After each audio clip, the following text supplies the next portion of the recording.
Been a little down lately. Plus one shout out. Let's talk about that. Let's get cracking.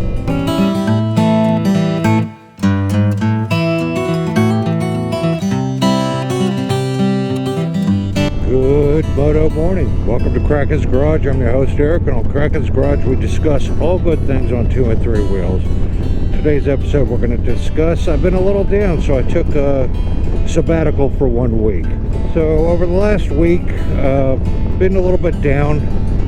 I put a lot of effort into some recent videos and they're performing very badly. And as a content creator, it's easy to say, oh gee, the algorithm isn't hooking me up, it's not getting my videos distributed, etc., etc. Sometimes you have to hold up a mirror and look at yourself and say, well, maybe your content isn't very good.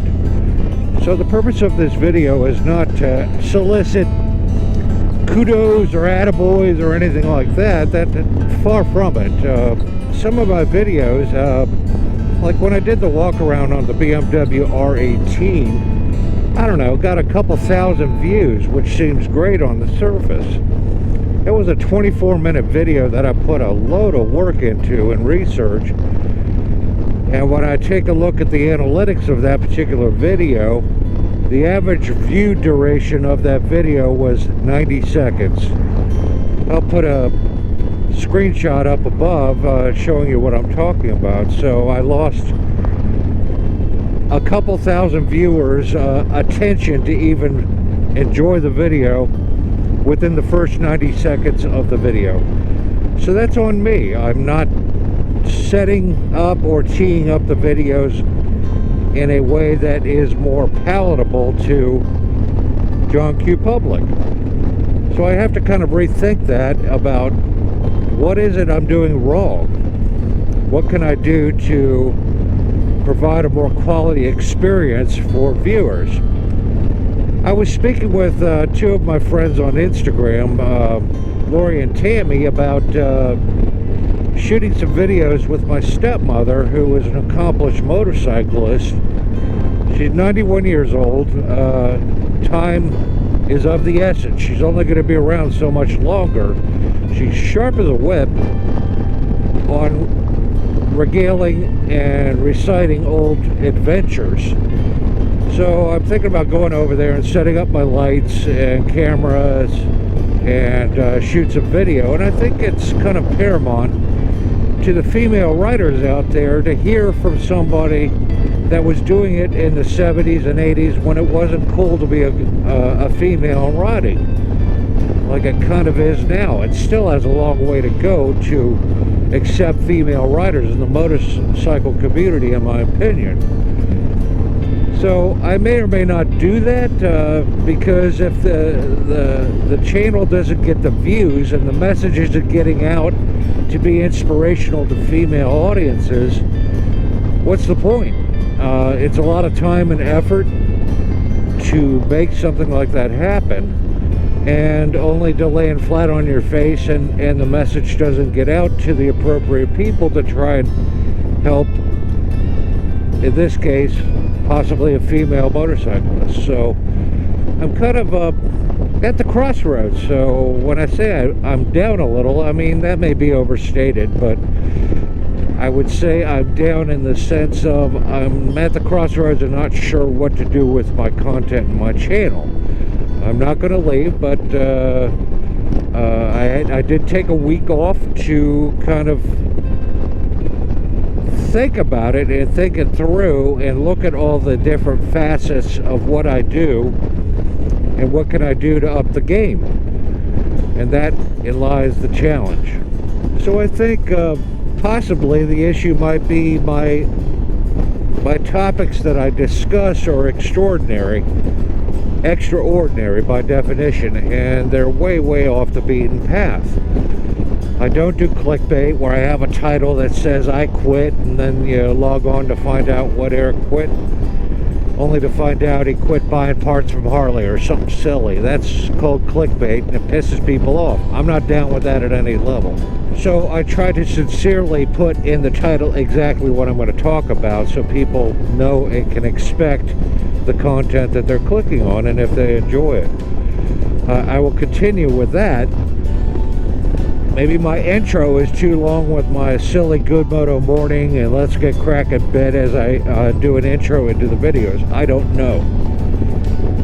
That's called my branding and how I am.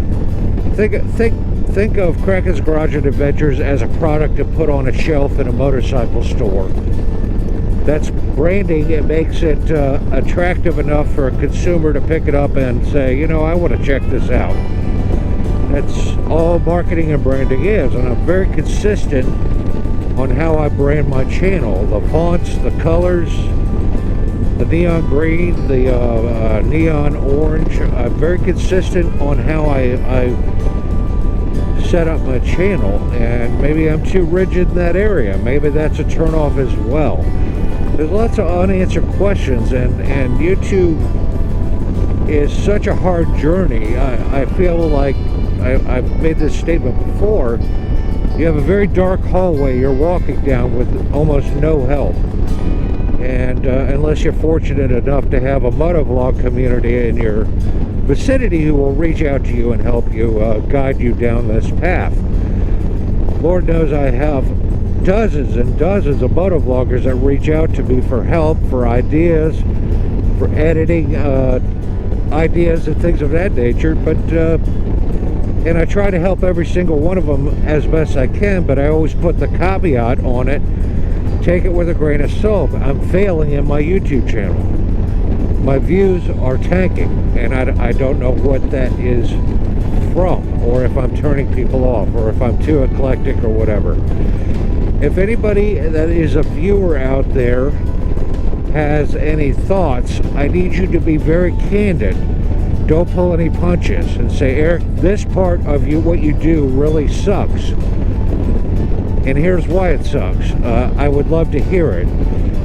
Constructive criticism, even if it's harsh, is very much welcome. As I said, I don't have thin skin, so there's no butthurt feelings or anything like that. So I would love to hear from my motovlog community and or my viewer base if you have any thoughts. And you know what time it is. This week's shout out goes to Hells on Two Wheels. Drew and Crystal do an amazing job. They have 1,290 subs and 148 videos out. First and foremost, let's congratulate them. They got married 2 years ago last week, and they're celebrating their second year anniversary, wedding anniversary. So if you would comment down below and give them well wishes for their anniversary, I'd appreciate it. What I love about Drew and Crystal is they're the dynamic duo. They just do incredible things. And they have changed up their whole lifestyle. They have bought a toy hauler and they haul it all over the country to go into events that you get to see, from Florida to Texas. Most recently, they were out in New Mexico hanging out with some very good friends, if not their best friends, Mr. and Mrs. ElBuffalo, and also another couple they were riding in New Mexico. They're just wonderful people. They hail from West Virginia. They showcase West Virginia, which arguably is one of the greatest states in our union to ride in, as far as I'm concerned. Just amazing roads all through West Virginia. And most recently, they were in the Greenbrier area, and that's home of a resort that was built for presidents back in a day, believe it or not. So anyway, if you get a chance, go by and check out Hells on Two Wheels. If you get a chance, go on by and check out Hells on Two Wheels. I have a link listed down below, plus their Instagram. If you like and subscribe to their channel, tell Drew and Crystal that Kraken sent you. I'd appreciate you if you'd stop by and check out their channel. And back to our regularly scheduled program. We will continue to march forward as I fish around and try to find out new things to provide. I have another one I'm working on that I'm still doing research on that I'll get out earlier this week. So we'll get cracking this week and start cranking out the content again. So let me know any thoughts. With that said, there's my ghost dog Bullet. He's here to remind me to wrap up this video. And if you would like to become a Patreon, the link is listed right down below. If you like this video, give it a thumbs up. If you didn't like it, give it a thumbs down. And if you want to see more in the future, hit that subscribe button right down there in the corner. Remember, folks, go riding because it's good for you. And I'll see you in the next one. Peace.